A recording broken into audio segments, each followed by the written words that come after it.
Olá, bom dia, Alexandre. Bom dia. Estou aí gravando contigo, né, essa pequena prosazinha, por conta de que nós vamos estar participando agora, a partir de segunda-feira, de uma oficina sobre comercialização promovida pela Capina e o Instituto Cairóis de São Paulo, né? E é isso aí. Eu estava querendo ver contigo um pouco da experiência da Cedro, né, com relação à comercialização, mais especificamente, dos produtores, né, da agricultura familiar aqui do Rio de Janeiro, visto, né, o trabalho que vocês têm desenvolvido aí. Queria que você falasse um pouquinho da gente aí, para a gente, né, como é que está sendo isso, as principais dificuldades, as facilidades que esses agricultores têm enfrentado para trabalhar a questão da comercialização. Mas antes, gostaria que você apresentasse rapidamente o que é a Cedro, qual é o seu objetivo. É isso aí, velho. Manda ver. Marcos, a Cedro é uma cooperativa de profissionais autônomos, agrônomo, técnico agrícola, sociólogo, médico veterinário, engenheiro florestal. Se constituiu em 1999, né? A gente estava ligado ao projeto Lumiar, de Assistência Técnica e Reforma Agrária, né? Então, na nossa origem, o trabalho para a agricultura familiar, para a reforma agrária, ele está embrionário mesmo, né? E evidente, as pessoas já tinham uma carga de trabalho antes, na Comissão Pastoral da Terra, trabalho voluntário em prol da reforma agrária aqui no Rio de Janeiro, né? Você está na Cedro desde esse começo, é fundador. Eu fui profissional contratado por uma cooperativa que atuava para o INCRA, né, aqui no Rio, que despertou na gente a vontade de compreender mais sobre o cooperativismo, porque a gente não tinha uma relação cooperativa, de relação com essa cooperativa, né, com essa empresa. E aí, no caso, que a gente começou a se deparar com a oportunidade de atuar, né, autonomamente, tentar, né, fazer um trabalho melhor, isso foi crescendo a ideia de formar a nossa cooperativa. A Cedro, então, nasce em 1999, com 26 técnicos, 26 profissionais, e sempre se propondo atuar nessa área. A atuação é específica no Rio de Janeiro ou ela é território nacional? Com alguns trabalhos, pelo Estatuto do Território Nacional, mas por poucos trabalhos que a gente fez fora, né? Mas pode atuar fora. O próprio nosso ex-presidente já fez, o Ney, mas tudo bem.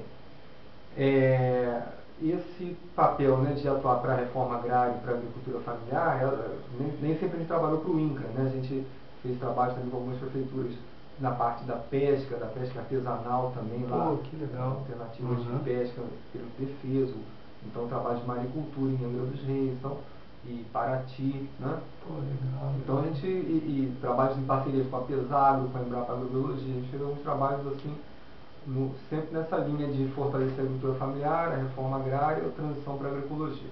Legal, já tem um currículo bastante interessante, né, na cooperativa. Muito bom. Essa trajetória.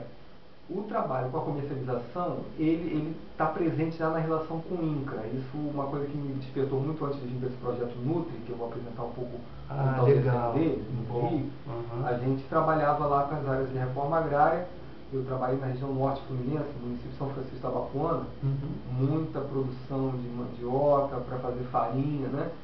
E a mandioca, as pessoas, uma produção mais lenta, são 18 meses até colher. Mas dentro do espírito da agroecologia? Por conta de falta de recurso, e é uma cultura rústica, ela consegue desenvolver bem, de fato não se usa agrotóxico, né? Quase não usa. Mas tem algumas, não pode dizer que está na transição, porque também é muito na lógica da monocultura, né? Sim. Mas sobre a comercialização me chamava a atenção que depois de 18 meses, né, de cultivo, tratos, né, na hora da colheita, chegava lá os tarefeiros, as pessoas que compram a produção e colocavam o preço que queriam. Eu assisti agricultor vendendo caixa de mandioca com 22 quilos a R$4, R$3, entendeu? Então, numa situação que não chegou naquele estágio, está na hora de colher, ou você colhe ou perde, entendeu? Então, essa relação é muito característica da comercialização do produto agrícola, né? Não só no Rio de Janeiro, mas de forma geral, que é o agricultor não ter domínio na hora de fazer o preço do seu produto. Você veja só. Então, quando em 2009 o governo, né? E a CEDU estava já nessa campanha pelas compras públicas, já tinha a trajetória do PA, da CONAB, do Programa de Aquisição de Alimentos, garantindo uma compra com preço já combinado no início, né? Você passar a produzir, e você vai ter um contrato que já te garante, já na hora da produção, por quanto que vai ser vendido esse produto. Essa ação é muito importante na questão quase revolucionária na questão da autonomia do agricultor. E enquanto política pública, né? Não uma política esporádica que, né, muda a cada governo, mas algo garantido que... Assim como o PRONAF, que vem, né, de governos passados, o governo do Lula manteve e ampliou, mas é uma linha de continuidade que a gente percebe que não é à toa, né? Tudo que aconteceu de êxodo rural, de esvaziamento do campo, é indiscutivelmente em relação a qual é a valorização dessa atividade econômica que é dada na sociedade, né? No Rio de Janeiro, lamentavelmente, é muito tênue, ainda muito pouco reconhecido esse valor econômico, por conta de cartéis e grupos que se aproveitam do trabalho dos agricultores nessa relação que eu estou te falando, né? De pagar o preço que quer. E aí, evidente que um jovem, né, um produtor novo, vê o pai né, ali nessa situação. Quer esse tipo de vida. E o próprio pai também fala, meu filho, vai estudar e vai para lá, deixa que eu vou, né, eu fico aqui, mas você não precisa passar por tudo isso que eu já passei, né? Então essa mentalidade, ela tem uma relação com a última escala da produção, que é a venda. Na hora que não tem valor, isso diz tudo, né? Bem, mas então, o PA na CONAB, começando já em 2003, aqui no Rio, teve uma entrada ruim, que foi a história da compra antecipada, colocava o recurso para depois dar o produto, isso foi um cartão de visita ruim, mas depois o próprio programa foi se acertando, foi evoluindo, e hoje, através da doação simultânea, principalmente, a CONAB adquire o alimento para doar para grupos mais frágeis socialmente, asilos, orfanatos, né? Já compra com preço garantido, e faz a entrega para esses grupos, essas instituições e tal. Bem, da proposta do PAA até o governo, né, perceber que havia um grande volume de recursos anualmente repassado para as prefeituras e para o Estado para comprar alimentos, e era um dinheiro que estava indo para engordar empresas da alimentação, né? Uma colega lá do Nordeste chega chamado o lobby da salsicha, né? Então, foi uma briga, mas em 2009, com a Lei 11.947, conseguiu instituir no Programa Nacional da Alimentação Escolar a obrigatoriedade de compra de pelo menos 30% desses recursos do FNDE, que vem direto da agricultura familiar. Legal. Bem,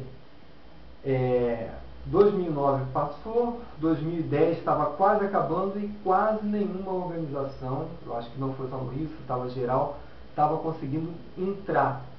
Imagina, nós acabamos de assistir no Rio de Janeiro, depois eu falo um pouquinho disso, uma chamada pública do município, que uma chamada pública orçou 15 milhões de reais. Então, isso é uma parte do que eles têm a obrigação de comprar por ano. 15 milhões de reais. Que seriam transferidos para a agricultura. Você faça uma ideia que a pessoa que está com um contrato de 45 milhões, ela não quer perder 15, né? Tem alguém que está entregando antes plenamente. E agora, como é que você faz para convencer esses grupos que eles vão... entrega menos, né? Então, a resistência é muito grande. Aí vem, evidentemente, as dificuldades operacionais, que os gestores preocupados em manter o sistema funcionando, né? Eles alegam, mas como é que vai ser entregue a logística, esses processos? Então, isso se soma na discussão, na objeção à realização do programa. Esse é um ponto. Outro ponto é a própria debilidade da estrutura dos agricultores, das suas organizações, né? É histórico que você, aonde tem um esvaziamento das políticas de apoio à agricultura, você tem um desestímulo à agricultura, você tem grupos que não estão com domínio da questão organizacional, obtenção de nota fiscal, que agora tem que ser eletrônica, né? E manusear isso que é pelo contato com a internet, mas no mesmo agricultor que tem que cuidar, né, da produção no seu sítio, na sua área de produção, acorda cedo, vai e tal, chega para casa, não tem nem energia elétrica, mas ele é cobrado para que ele se atualize, né? Formatado dentro do sistema online de poder gerar os seus comprovantes fiscais, suas declarações anuais de movimento financeiro, né? Temos aí um entrave para comercialização. Exato. Visualizando isso, no campo da extensão, o Ministério do Desenvolvimento Agrário começou pelo Nordeste um projeto chamado NUTRI, programa, né, de apoio à regularização dos empreendimentos da agricultura familiar para poderem superar algumas dessas barreiras, se organizarem, se atualizarem, né, do ponto de vista de gestão, de negócios, para comercialização com o PENAI. Começou por uma outra lei, que é a Lei da Assistência Técnica, de 2010, começou antes, na verdade, no Nordeste não foi pela lei de ATER, foi por convênios, mecanismos também administrativos com muitos nós da burocracia, muitas amarras, a questão de comprovação de recursos, então, situações que foram um pouquinho flexibilizadas com a lei de ATER, mas que permanecem bastante engessadas e com questões de foco, né? O que se quer com essa nova política de ATER? E o que é a lei de ATER, rapidamente? A Assistência Técnica e Extensão Rural é um serviço público que o Estado, né, tem a obrigação de assegurar para a agricultura familiar. Hoje está exclusiva a agricultura familiar, nem sempre foi assim. Nos anos 70, 80, essa política foi muito útil para o processo de modernização da agricultura, na base da tecnologia de insumo, de agrotóxicos, de adubo, de fazer crédito, linhas de projetos de financiamento para empurrar o crédito, modernização. E isso foi bem refletido, chegou a ser esvaziado nos anos 90, né? Na hora que constataram que o papel estagnou, né? E os resultados perversos desse processo, né? A mecanização veio junto com o êxodo, veio junto com o esvaziamento. Então a máquina, que é tão festejada, ao mesmo tempo que ela alivia o trabalho, ela libera a mão de obra e desemprega no campo, né? Também. E não estamos fazendo apologia ao trabalho, né, penoso, mas a lógica do trabalho racional. E o que é pior, que essa mecanização, essa modernização não veio acompanhada de um processo de reforma agrária, de reestruturação fundiária para esses agricultores que são libertados, né, da questão do trabalho braçal, poderem então se dedicar ao seu próprio sítio, ao seu espaço de produção, né? Ampliação de conhecimento, cultura, lazer, passam a ser desnecessários para o proprietário de terra, e isso gera, né, intensifica o êxodo rural. Conclusão, o campo brasileiro não é uma coisa simples de ser, né, colocada e planificada, ser pensada, mas a gente deve muito a esse pessoal que resistiu no campo, entendeu? E o governo sabe disso, não é à toa que formula as políticas como o PRONAF, como o Programa de Aquisição de Alimentos, e agora acertando, porque era um discurso comum, que o agricultor sabe produzir, o agricultor entende do processo de produção, a sua limitação é a comercialização. Então, na hora que vem essas políticas que instituem a compra garantida, né, o Estado fazendo as compras, facilita bastante. Acertar, né, num nervo aí importante da manutenção e da perspectiva de continuidade da agricultura, né, Essa política aí, ela também prevê recursos também para a questão assim do transporte da mercadoria? Como é que é? Não. O PENAI, ele é direcionado, o recurso do FNDE, da onde se separou essa parcela mínima de 30%, ele é obrigatoriamente para ser aplicado em gêneros. Compra de gênero. E tem alguma outra política ou o Estado, que também tem obrigações com a manutenção da alimentação escolar, que deve cuidar dessa outra parte, da logística, essa infralogística. E aí nós temos encontrado no Rio municípios que estão fazendo um papel valoroso Eu posso citar Cabo Frio, posso citar Macaé, Uhum. onde a Secretaria de Agricultura, em parceria com a Secretaria de Educação, providenciou caminhões, logística e até profissionais de apoio para garantir que o agricultor consiga, além de produzir e de, né, levar esse seu produto até um ponto central, para depois, então, o sistema que a prefeitura já contrata fazer a distribuição. Isso Entendeu? já, em parte, você tira aí a figura do chamado atravessador. Pelo menos nesses municípios aí, né? A gente entende o seguinte, que o volume de compra, que era R$9.000 por declaração de aptidão ao Pronaf ano, que é a DAP. A DAP é uma declaração que o agricultor recebe que atesta para um órgão de fé pública que ele é um agricultor que se enquadra dentro dos parâmetros dessa política. Ou seja, ela é uma política que ela tem subsídios, ela é uma política que ela tem taxas menores de juros ou compras garantidas. Você não tem nessa política aí um médio, grande empresário, ela tá fora. É focada para atender as pessoas que mais necessitam. Agricultura familiar. A agricultura familiar, que é aquele que tem até 4 pontos fiscais, no máximo 2 empregados, né? Trabalha com a família na terra, mora e trabalha ali perto, e pelo menos 50% da sua renda da família vem da atividade que ele faz na propriedade, seja agrícola, seja rural ou não rural. Só tem que muitos cidadãos brasileiros não se conformam com isso, né?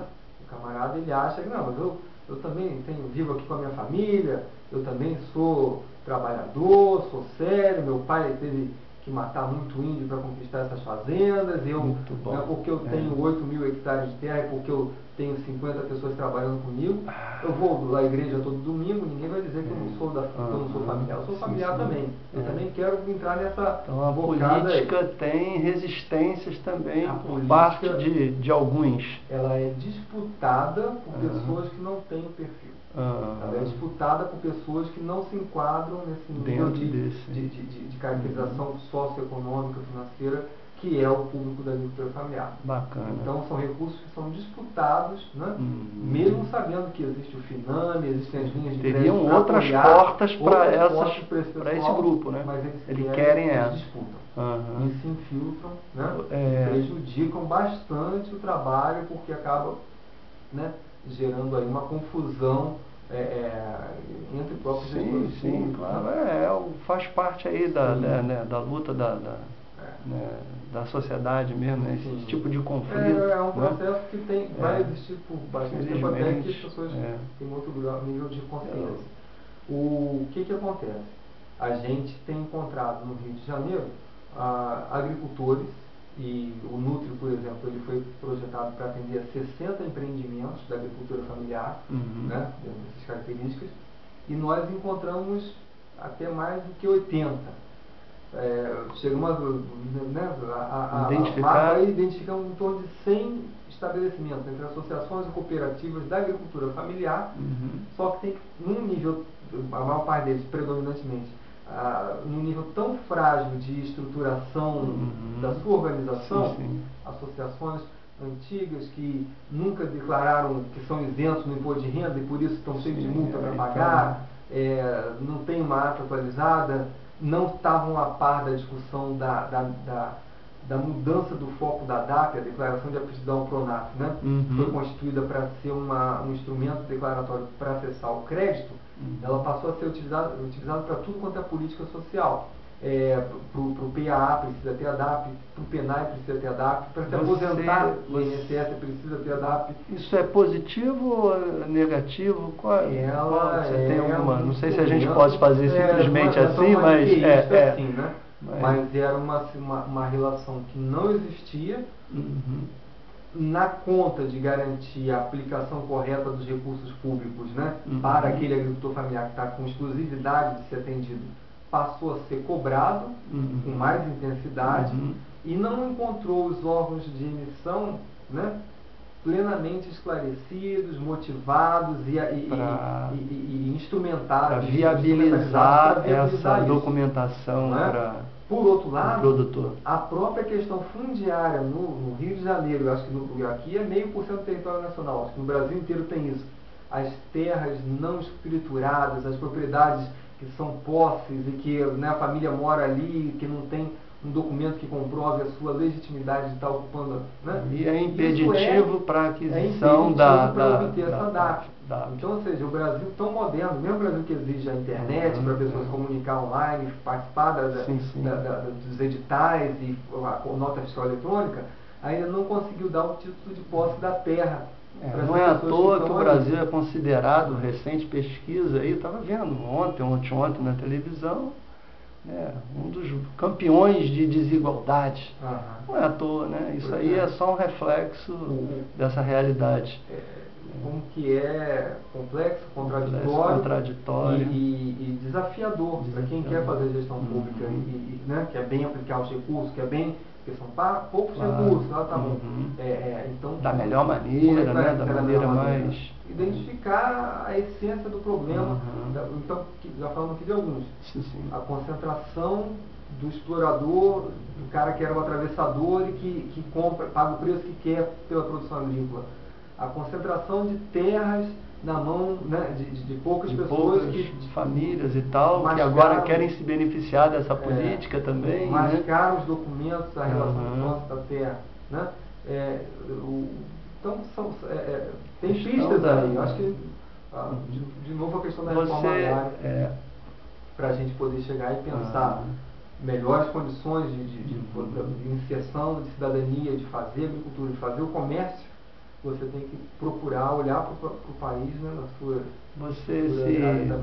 frente a tudo isso, você se considera assim esperançoso de que a gente está num caminho possível de algumas mudanças? A gente tem visto... Sente isso? Tem visto... A nossa vida que chega a 80 anos não vai ser ela é relativamente curta num padrão de história, né? O importante é a gente nunca desistir de colocar esses 80 anos ou mais, né, que Deus permita a gente chegar a serviço de quem precisa, a serviço de uma causa dessa construção nobre, dessa construção de fazer desse mar de contraditórios, desses interesses tão díspares aí, fazer a causa, se dedicar à causa de quem precisa mais. Então, a gente está solidário com a agricultura familiar, a gente está esperançoso para que os movimentos sociais recuperem o seu tom de cobrar do governo a ação da reforma agrária. Isso aí efetiva, foi muito abrandado por processos, né, que a gente testemunhou nos últimos anos, né, de você tirar as pessoas de onde elas estavam sendo valorosas para outras tarefas secundárias e tirando do seu foco. Que pelo menos ainda não resultou em mudança concreta no campo. Porque acaba você colocando as pessoas para dialogarem com esse contraditório, para encontrar saídas que quando vai para a mesa de negociação, dificilmente você consegue, né, impor na negociação o que seria o que a justiça deixa escancarado, né? A reforma agrária, o Brasil precisa distribuir suas terras, precisa distribuir riquezas, precisa enfraquecer esses grupos que se fortaleceram usurpando o trabalho dos agricultores familiares. Então, algumas políticas são valorosas para serem mantidas. Foram conquistadas nesse processo de diálogo com a sociedade. Mas outros avanços a gente está vendo que eles vão se dar fora das mesas de negociação. Alexandre, não sei se você tem alguma reflexão sobre o pavilhão 30 aqui, né? Como tem sido o papel do pavilhão 30 aqui na SEASA, no Rio de Janeiro, né?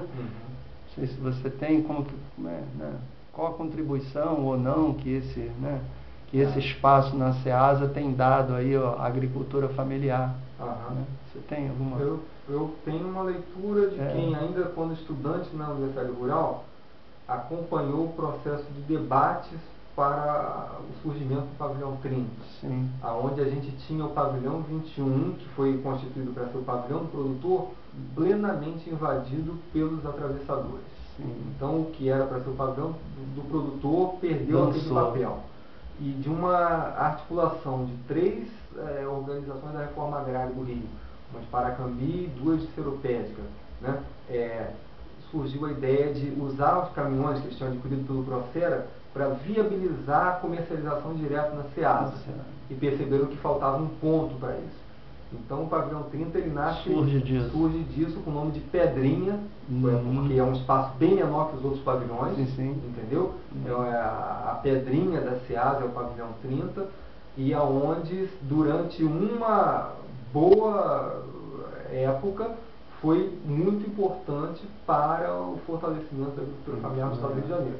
Ele tem sido administrado pela UNACOP, que é a União das Associações Cooperativas que usam esse pavilhão, e que hoje, através do seu comércio, da sua ação junto ao PAA, à CONAB, eles fazem uma reflexão sobre o custo de manter aquele pavilhão, porque é mais de 20 mil reais por mês que se paga de condomínio para manter o uso daquele espaço.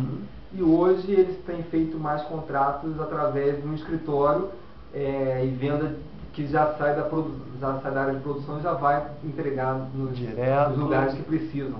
Então, de fato, ele cumpriu um papel histórico importante. Eu tenho certeza que os seus associados, né, a sua gerência lá, está avaliando sobre qual é o seu papel hoje, para diante, nesse espaço de ocupar lá fisicamente enquanto uma trincheira dentro da SEASA, com essas outras oportunidades que tem do Programa de Aquisição de Alimentos da CONAB e do PENAI das escolas, o produtor está conseguindo fazer a sua venda em circuitos mais curtos. Aquilo que foi tão importante no passado, né? De tirar a produção e chegar a trazê-la aqui em busca de um preço melhor, né? Hoje o preço melhor está mais próximo. Hoje em dia o preço melhor está mais próximo. Pô, legal. Então essa é a dinâmica que está passando o pavilhão 30 da SEASA hoje. Entendeu? Pô, Alexandre, valeu aí, foi uma aula para mim, né? Eu não tinha essa noção desse todo aí, bem legal.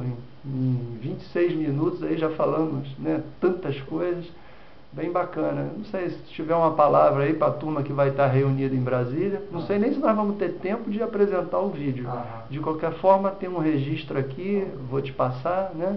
Enfim, fica aí. Se quiser dar uma palavra para a galera que vai estar lá. Parabenizar as pessoas que vão para eventos como esse, né? São pessoas que se arriscam a fazer mais, são pessoas que se propõem a fazer mais. A gente precisa, né, desse tipo de gente. Nós estamos juntos, né, somos parceiros e parabéns para vocês pelo evento, parabéns Marquinhos, obrigado pela oportunidade. Valeu, meu caro, um abraço, obrigadão, valeu. Vamos ver se prestou.